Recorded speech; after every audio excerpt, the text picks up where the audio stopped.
The Scame Villain's Self-Saving System. Chapter 92. The Scame Villain's Self-Saving System. Audio source: WuxaWorldAudiobook.com.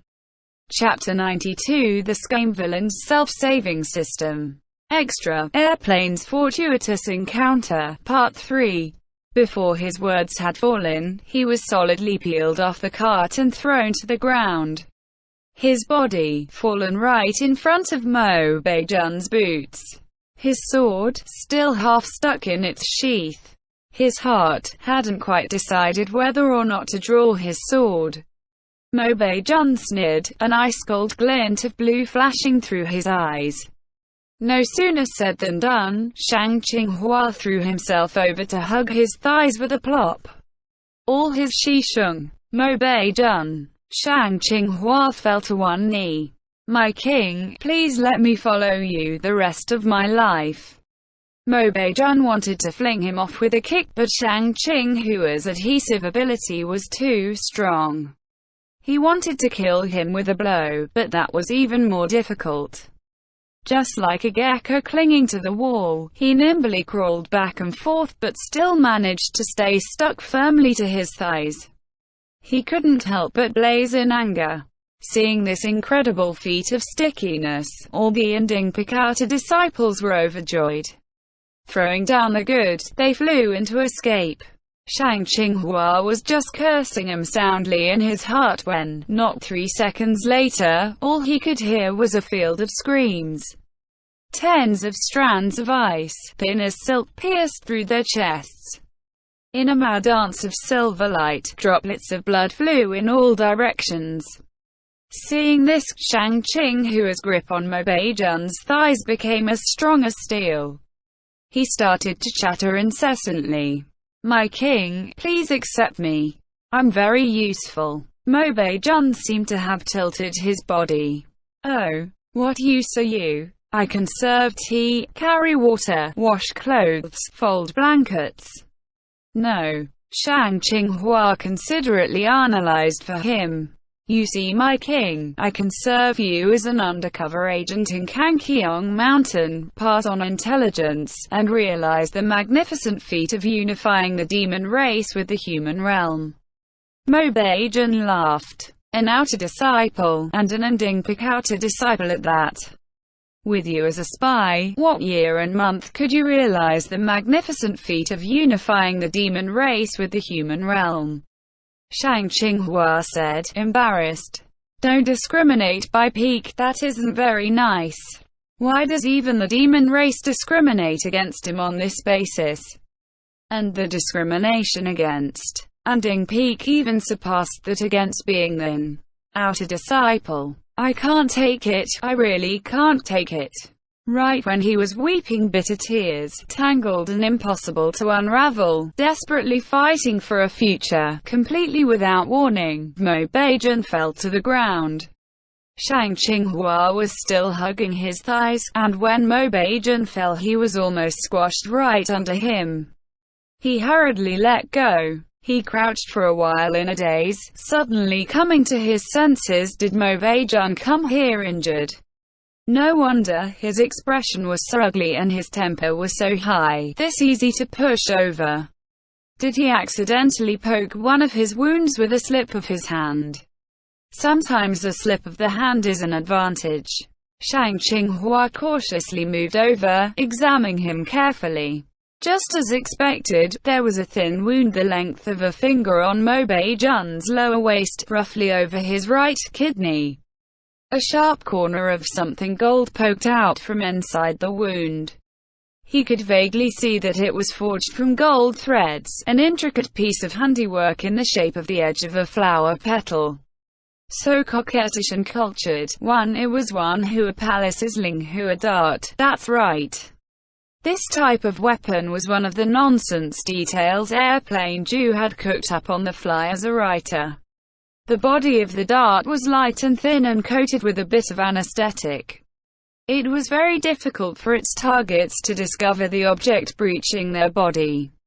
If they moved too much, the dart would magnificently blossom, growing 6 sharp flower petals to cut the internal organs of its target. Doesn't this sound a bit familiar? Doesn't it seem like it was created as a set with some type of demon realm organism? It doesn't matter. Easy enough to do. This thing, which could be called a Linghua dart, was created by someone who a palace elder who had escaped from the demon realm by the skin of their teeth, based on that strange organism called King C. In short, no need to worry about this sort of fine detail. Background narration complete. Let's rip ourselves back to the main topic. That is to say, this pure-blooded second-generation demon who very well might beat him to death with a single strike in the future. Not only had his kidney poked through by one Hua Palace, but was also seriously anesthetized. It seems like Mo Bei-jun had just killed his way out of one Hua Palace's encirclement charm.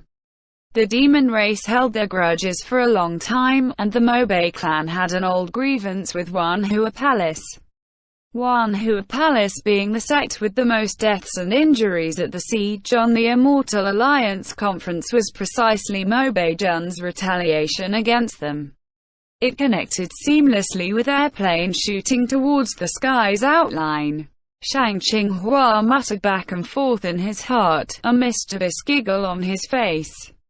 He looked around on the ground for a while before finding a stone about half the size of a head and hefted it, quite heavy. 1, 2, 3, he got in position to smash it on Mo Bei-jun's close-eyed head. The system didn't offer any warning hints or prohibiting alerts. Shang Qinghua relaxed. There's no warning, that's to say, okay to kill. My king, this is the will of heaven, don't blame me. Quote, with a completely insincere prayer, his hand rose and the stone fell and braked to a halt, right in front of Mo Bei-jun's arguably perfect nose.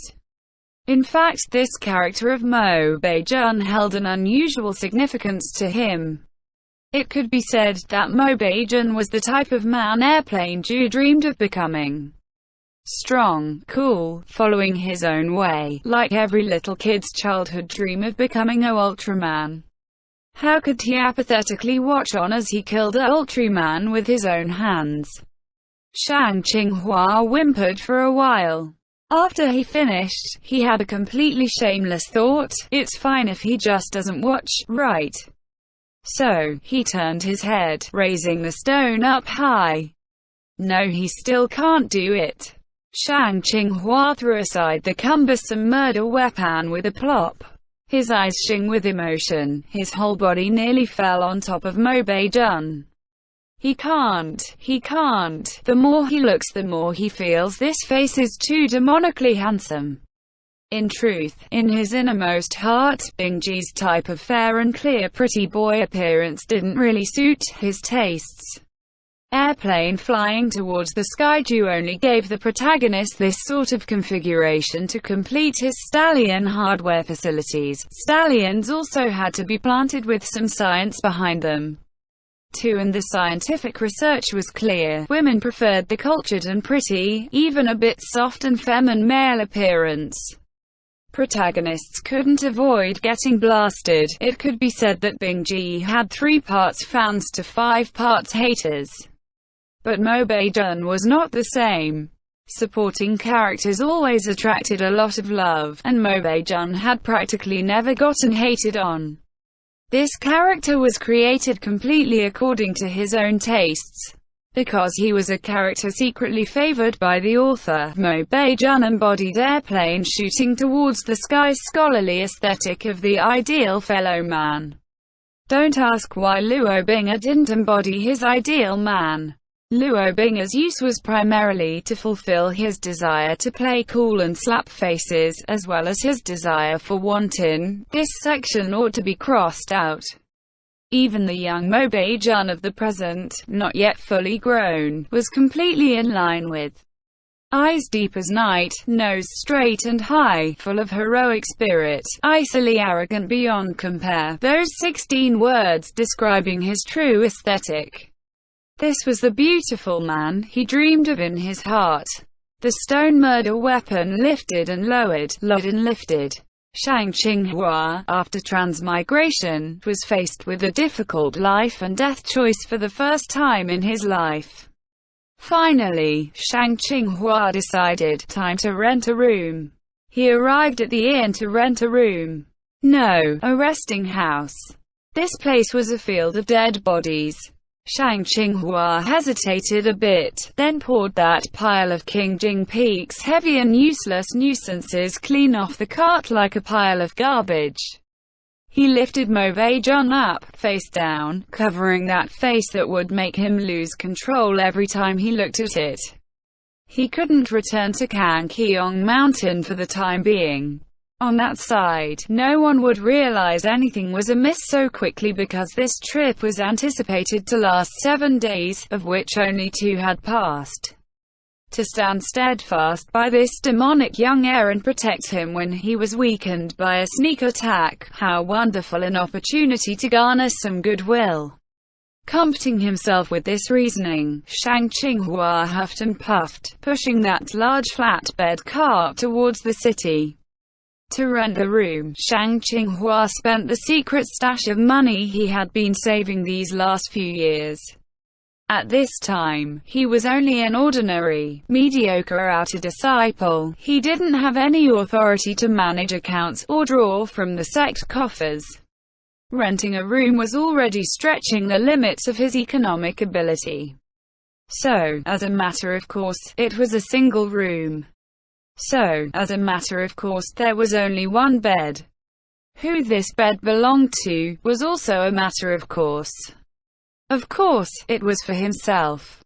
Spread out like a starfish, Shang Qinghua sprawled on the bed like a corpse.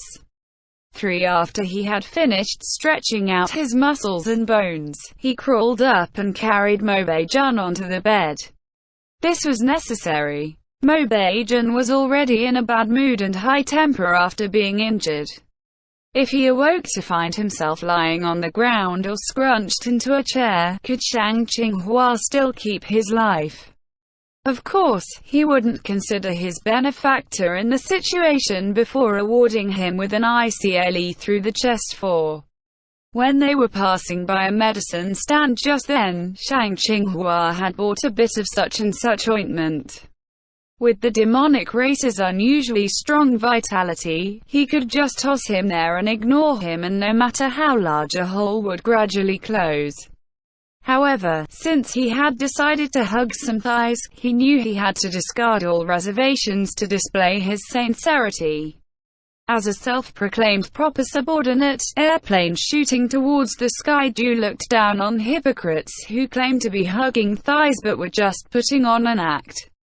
He boldly dug out a large lump, shoving it into the hole in Mo Beijun's kidney until it was more or less closed, then flipped him over, arranging his hands palms together in a sleeping beauty pose. After admiring this perfect face he had modeled after his mind's ideal, he pillowed his head on his arms and fell asleep on the outer side of the bed. The summer night was stifling hot. Even with the window open, not a wisp of cooling breeze flowed in. After tossing and turning for half the night, he finally managed to doze off when someone suddenly shoved him to the ground with a kick to the butt. Shang Qinghua was almost frightened to death by this kick. He tumbled and darted under the table, hesitantly turning his head in a panic. Mo Beijun sat straight up on the bed, eyes shing blue like an overcharged battery about to explode. Shang Qinghua had long thought up his lines. Full of expressive tone, he beat his chest and stomped his feet, saying, "My king, you're finally awake." Mo Beijun didn't move an inch, coldly gazing at him. "Shang Qinghua, do you still remember who I am?" The other didn't respond. Shang Qinghua didn't feel a bit of embarrassment, still delightedly considering the possibility of amnesia. He barreled on. "Now that we met on the small road just then, I said I would follow you for the rest of my life, my king, as your..." Mo Beijun cut him off. "What were you holding me for just now?" "Clothes like a little padded jacket." Shang Qinghua started. "What did you say?" I did what to you just now? You were holding me. A sudden realization, thunder from a clear sky. This damn heat was like baking in a furnace, and it turns out Mo Bei-jun's body temperature was cold. In the bleariness of sleep, he had subconsciously moved towards the cooler side, and the closer he got the cooler and more comfortable. No wonder he had dreamed of a giant popsicle, happily wrapping his forelimbs right around like an octopus, licking and crying happy tears. Shang Qinghua carefully peeked at Mo Bei-jun's face and neck. Seeing no peculiar shine of water, he couldn't resist letting out an "Ah, me too, Ofo." He cautiously said, "Your body was ice cold. I was afraid you weren't going to make it, so I was holding you." Hearing this, Mo Bei-jun scoffed. "Moron. I'm naturally like this. The colder my body, the better. I'm not a human, where cold means nearing death." Shang Qinghua was carefully watching his words and expression the whole time. Seeing his expression soften, a smile immediately spread across his face. Just when he was about to slither out from under the table like a snake crawling up the stick used to strike it, Mo Bei-jun suddenly recovered his icy cold demeanor.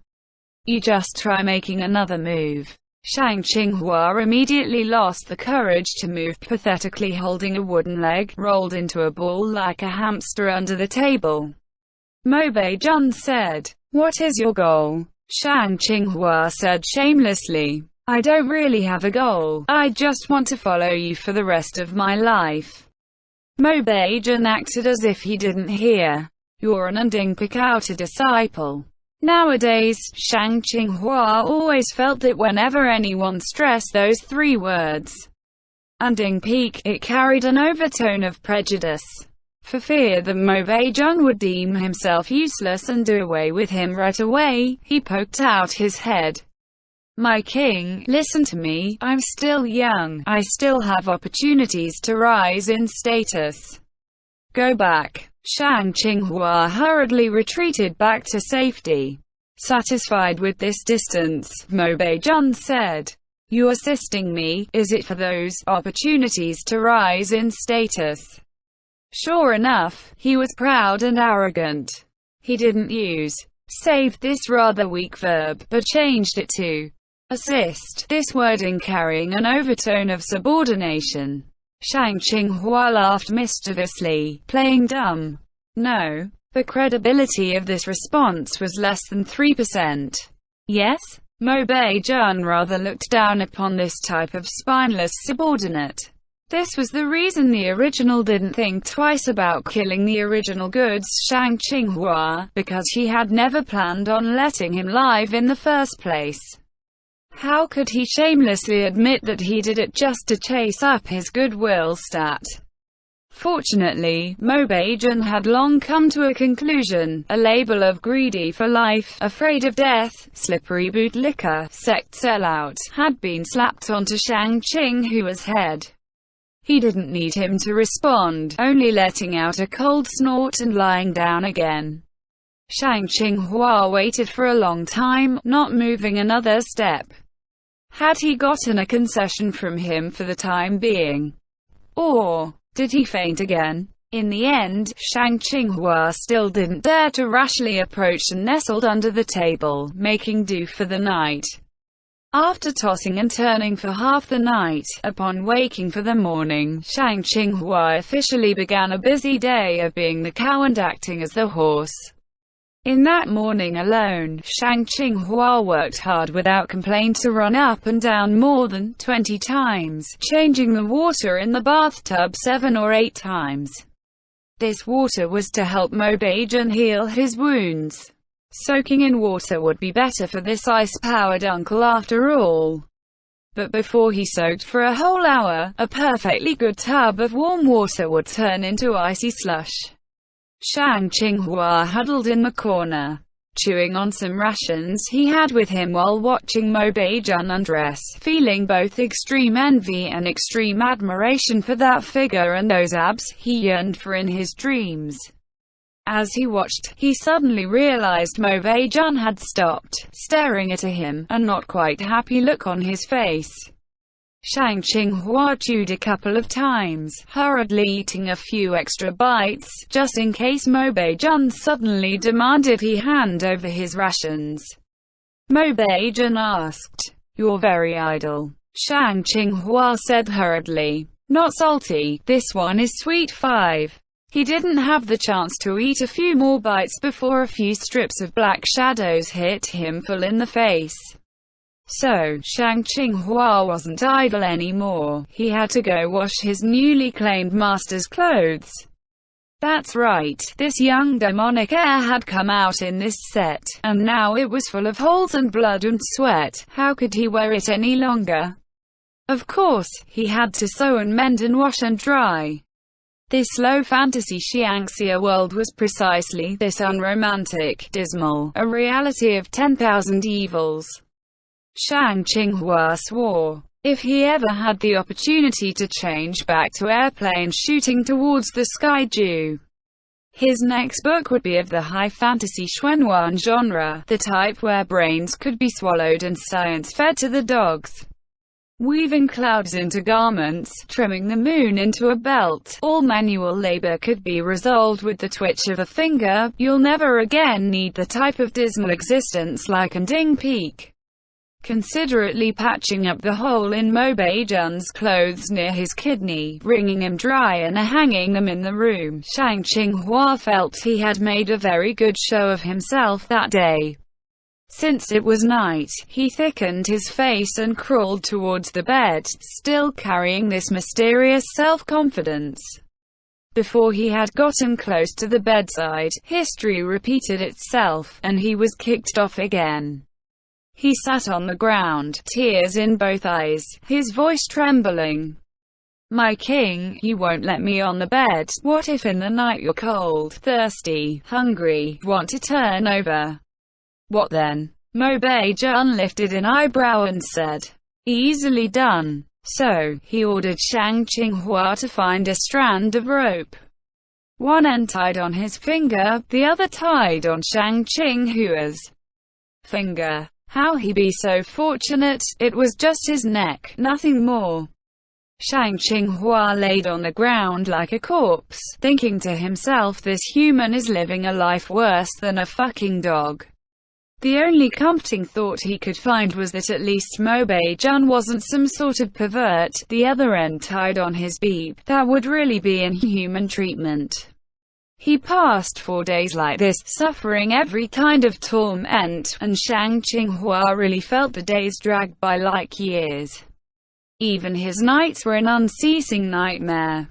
Today, in the middle of the night, Shang Qinghua was sound asleep, dreaming again. This time he dreamed he was in the real world, crying and weeping towards a computer screen. Beside him was a fiendish large man, holding a thorny cumber like a rather hairy lower leg, fiercely thrashing his face, thrashing and roaring. "Everything you write is some cracked trash." Airplane shooting towards the sky dodged the cumber like his life depended on it, striving to explain himself. "I already haven't updated in very long. Cumber bro, don't be like this. Peerless Cumber. Then why don't you quickly update?" Saying this, a loop of rope wrapped around his neck. Suffering every sort of hardship, Shang Qinghua fought to awaken, only to find the rope still tightening around his neck. Following it with his gaze, Mo Beijun was lying on the bed, mechanically pulling on the rope tied to his hand. Shang Qinghua said dispiritedly, "My king, what do you want?"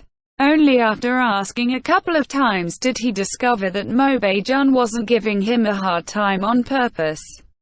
He was completely unconscious, just tossing and turning in extreme discomfort, blearily messing with the thing in his hand to vent his anger.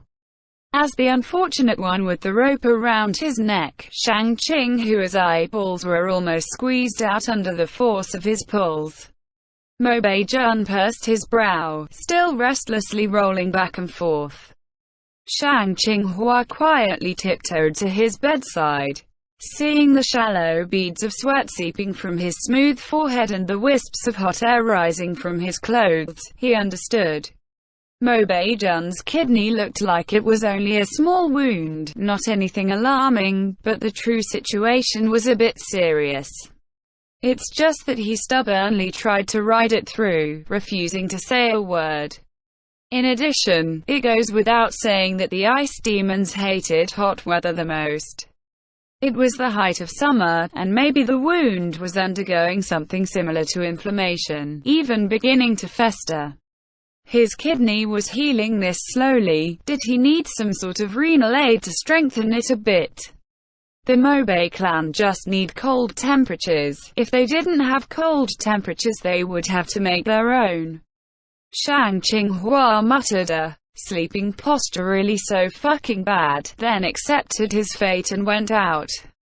Not hindered by the fact that knocking on doors in the middle of the night would be quite rude, he asked for 2 leaf fans, a basin of water, and 2 clean towels. He returned and wiped Mo Beijun down, then placed a wet towel on his forehead. Taking up the leaf fans, one in his left hand and one in his right, he fanned as though his life depended on it. He fanned and yawned incessantly, fanning until his eyes were bleary. Half in a dream and a half awake, he seemed to see that Mo Beijun's eyes were open. Icy blue pupils were bright and cold under the moonlight, like a pair of magnificent and eerie chrysoberyls. This scene really was too frightening. Shang Qinghua shivered, opening his eyes wide to take a better look, but Mo Beijun's eyes were clearly shut tight. Once he awakened, he realized there was a major problem. Last night, Shang Qinghua had been dizzy from the heat. Waving and waving those leaf fans, he had managed to topple over on the bed and fall asleep. Too close, too close. Thankfully Mo Beijun was still asleep. If he woke up he might just kick his brains flying. Shang Qinghua hurriedly jumped off the bed, laying down in that piece of territory he had claimed for himself beneath the headboard. After a while, the bed frame began to creak lightly and Mo Beijun finally sat up. Shang Qinghua hissed to himself, that was too close. If he had woken up a bit later, he'd be a blood splatter on the spot. The next day, having gained King Mobi's gracious permission, he could finally see the light again, going out to take a walk on the street. In fact, he had hugged Mo Beijun's thighs and wailed, "My king, I'm out of rations. My cultivation level isn't high enough that I can eat when I want and abstain when I don't. If you don't let me go out to buy rations, I'll starve to death and I'm afraid my corpse would stink up the room for you." He bought a bowl of thin congee to drink from the shop at the street corner. The congee was clear as water. Lowering his head and seeing a glimpse of his reflection, he had a wan and sallow appearance like he had been trampled, a chrysanthemum battered by the rain. Just when he was wallowing in his wretched misery, he heard someone call, "Shidi," from behind. Turning to look, he saw 4 or 5 young men, exuding a cool immortal aura, sleeves and hems fluttering in the breeze, shouldering long swords, solemnly walking towards him. Comrades, his comrades from Kangqiong Mountain sect. That's right, 7 days had already passed, they had organized a group of people to come find him. Shang Qinghua was moved to tears. Reaching out a trembling hand, he said, "Shisheng, Wei Shisheng." A smile filled the face of the leading youth. 2 swords hung at his waist, one long, one short, his sleeves billowing as if filled with a cool breeze. It was one Jian Peak's Wei Qingwei Shisheng. Seeing Shang Qinghua rush out to greet him, he raised a hand to meet him, moved. "Shidi, you. What happened to you? How did you completely change into this state in the last few days since we met? You don't even look human." Shang Qinghua choked back down a face full of hot tears, embarrassed. "That's probably because I'm not Shisheng." Right now he had only gotten a bit skinnier because he didn't have anything good to eat. What's with that? Don't even look human. In addition, Wei Shisheng and you all I've polished every sword in your Wanjian Peak sword testing station at least 3 times. And every time you want me to sweep your rooms while I'm at it, and make your food while I'm at it, and also feed your pangolins, but you've forgotten my face this quickly. Wei Jingwei said, can't you see I'm making a joke? What, is it not funny? Oh right, Shang Shidi, why are you all alone? Where are the others? Why did you delay your return? Did something happen? Wuxia-World-Audio.com. Wei Shisheng, you really like to make these corny jokes. The others. This sudden encounter was too unexpected, and Shang Qinghua couldn't make up a seamless story on short notice. He could only sway a couple of times, his face deathly pale, then fall to the ground with a plop. Right now, he looked like his body couldn't hold up much longer, and absolutely no one would suspect if he faked a faint. While he was playing dead, he sensed Wei Jingwei crouch down, poking his face a couple of times. The others said, Shisheng, he fainted, what should we do? Wei Jingwei said, still poking. What can we do? Let's drag him back first and figure it out then. Qiongding Peak. Rows and rows of dead bodies were arranged outside the main hall. Other than Shang Qinghua, each of the Yanding Peak outer disciples who were sent to retrieve goods that day were lying there, not missing a single one. Shang Qinghua kneeled in front of the bodies, tears pattering to the ground. There was nothing to be done, it was difficult to get by in this cultivation world. Someone with no good innate ability like him really couldn't do without well-developed glands. Or else he couldn't put on an act of heartbroken sorrow, can't even speak clearly, in front of the Peak Lords just now. After the Peak Lords had finished asking questions, they had gone inside the hall to discuss the atmosphere serious and solemn. He suddenly heard the tinkling of sword tassel pendants bouncing against each other, a youth wearing Qingjing Peak uniform slowly approaching. This youth had snowy fair skin, slender brows and eyes, pale lips, a somewhat harsh appearance. Black hair was neatly tied behind his head with a light green ribbon, holding a long sword in his arms. It was precisely that tyrant, that inauspicious star, a certain exotic flower from Qingjing Peak, proud immortal demon Wei, game villain par excellence of the generation Shen Qingqiu. After Shen Qingqiu finished examining the bodies, he asked indifferently, did that demon ask you to bring back some message, or some object? Shang Qinghua started. This superior had actually taken the initiative to speak with him, he felt overwhelmed by the favor. No. Shen Qingqiu habitually raised his chin, often looking down his nose at others. Every time Shang Qinghua spoke with him, he felt he was sneering at him, though sneering didn't really matter, he was already used to it. Shen Qingqiu said, with an expression like a smile yet not. Then that's strange. 7 or 8 people all died. If you don't have some message to take to us, why would you of all people be the only survivor? Shang Qinghua blinked his eyes, tears once again streaming down. This time, Shen Qingqiu smiled for real.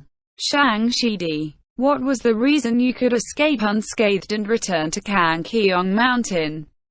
He absolutely could not give a careless response to these words. This guy, the Shen Qingqiu of this world, worked according to his original setup. He wasn't the same as those IQ-40, paper-thin cannon fodders, and he absolutely was not easy to deceive. If he blew his cover and struck back with a complaint, his undercover career would be over before it even began. He smiled and played dumb for 30 seconds. Suddenly, the light bulb on top of his head lit up, and right away he began to stammer. It might be because he didn't hesitate a second to kneel. Because he yelled "My King!" loud and sincere. Because he brazenly abandoned all his dignity. Shen Qingchu waited patiently and got a fit of gut-wrenching coughs for his trouble. Shang Qinghua coughed until tears poured from his eyes. Shen Qingchu backed up a step, a shade of disgust on his face. Everything has its weakness, see who I'll summon to come deal with you. Sure enough, after 5 seconds, Yue Qingyuan's voice sounded out from behind them.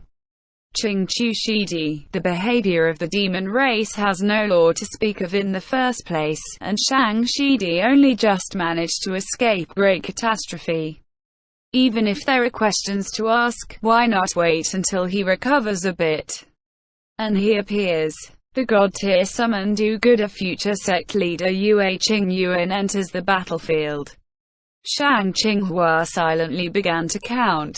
Shen Qingchu raised his hand and said, "Fine, fine. If my words are unpleasant to hear, I won't say any more.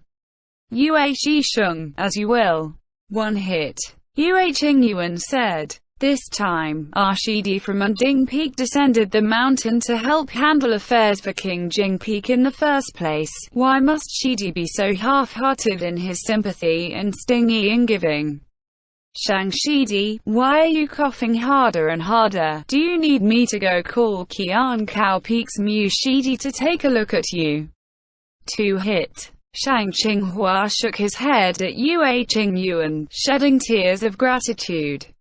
He continued to count. Shen Qingchu sneered. The 12 peaks each oversee their own duties, each has their own expertise.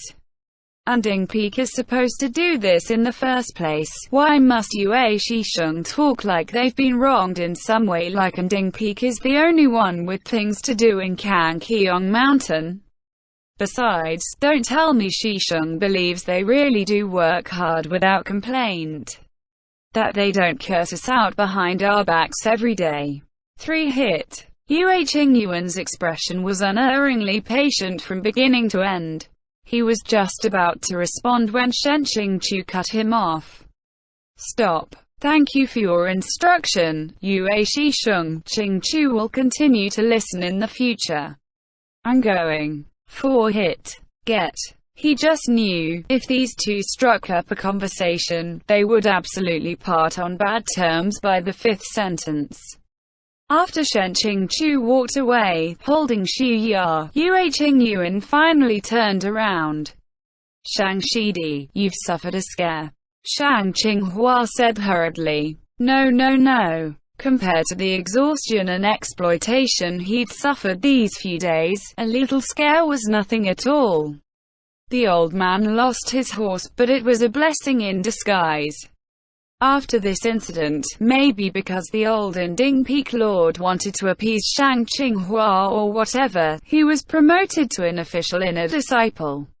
Shang Qinghua sang happily the whole way, returning to the large common dormitory to pack up his things before arriving at Unding Peak's highest-level leisure house to report for duty.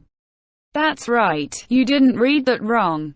On Unding Peak, these disciples who ran around here and there all their lives like roughly used servant girls lived in a dormitory called the Leisure House. Leisure my ass. Airplane shooting towards the sky. Ju swore he didn't come up with this name in the first place with any satirical overtone. But nowadays he felt the immense malice of this world every time saw these 2 words. Shang Qinghua found his own small room. Exhausted in both body and mind, he persevered and laid out his bedding, turning to pour himself a cup of water. When he turned back around, someone else had already laid down in his bed. In an utter cliché, the new teacup he had received from the steward's office dropped from his hands to the ground. His legs softened, nearly sitting his butt right down on the ground. My king. Mo Beijun turned face towards him. He was expressionless, but his voice was cold as ice. Following me the rest of your life, Yen. Shang Qinghua was going to cry in fright. He even followed him back. He never thought. No, strictly speaking, it wasn't like he never thought.